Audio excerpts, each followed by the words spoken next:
తిరుమల శ్రీవారి కల్తీ నెయ్యి వ్యవహారం తీవ్ర స్థాయిలో చర్చనీయాంశంగా మారింది. అయితే రాజకీయంగా కూడా పెద్ద దుమారమేరేగినటువంటి పరిస్థితి. ప్రస్తుతం మనతో పాటు మాజీ మంత్రి ఆర్కే రోజా గారు ఉన్నారు. మేడం, ఏదైతే కల్తీ నెయ్యి వ్యవహారం అన్ని తప్పులు మీరు చేసి ఈరోజు ఏమి చేయనట్టు బుకాయించుకుంటున్నారంటూ సీఎం చంద్రబాబు, అదే రకంగా పవన్ కళ్యాణ్ మొన్న ప్రెస్ మీట్లో తెలియజేశారు మీ అధినేత పైన. మొన్న చంద్రబాబు నాయుడు, పవన్ కళ్యాణ్ మంత్రులు పెట్టిన ఆ ప్రెస్ మీట్ చూస్తేనే మీకు అర్థమవుతుంది ఎవరు తప్పు చేశారు, ఎవరి మొహాలు మాడిపోయి ఉన్నాయి, ఎవరు తప్పు మీద తప్పు చేస్తూ ఇంకా దిగజారుడుతనంగా మాట్లాడుతున్నారని. ఈరోజు 5 ఏళ్లలో ఎక్కడా ఒక కంప్లైంట్ లేదు తప్పు జరిగినట్టో, లేదంటే లడ్డు బాగాలేదో, క్వాలిటీ బాగాలేదో అని.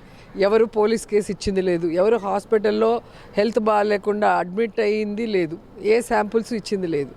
ఎప్పుడైతే శ్యామలరావు గారు అనే వ్యక్తి దీంట్లో వనస్పతి కలిసింది, వెజిటబుల్ ఆయిల్ అని చెప్పి ప్రచారం చేశారో, ప్రచారం అంటే ప్రెస్ మీట్ పెట్టారో, ఆ రిజెక్ట్ అయిన 4 ట్యాంకుల్ని మీరు రాజకీయంగా వాడుకోవాలని జంతు కొవ్వు కలిసింది, పంది కొవ్వు కలిసింది అని చెప్పి మీరు మాట్లాడటమే కాకుండా పవన్ కళ్యాణ్తో కూడా మాట్లాడిచ్చారు. తిరుపతికి వచ్చి ఆయన ఎర్ర అడ్రస్ వేసుకొని ఏ విధంగా ఊగిపోయాడో మనం అందరం కూడా చూసాం.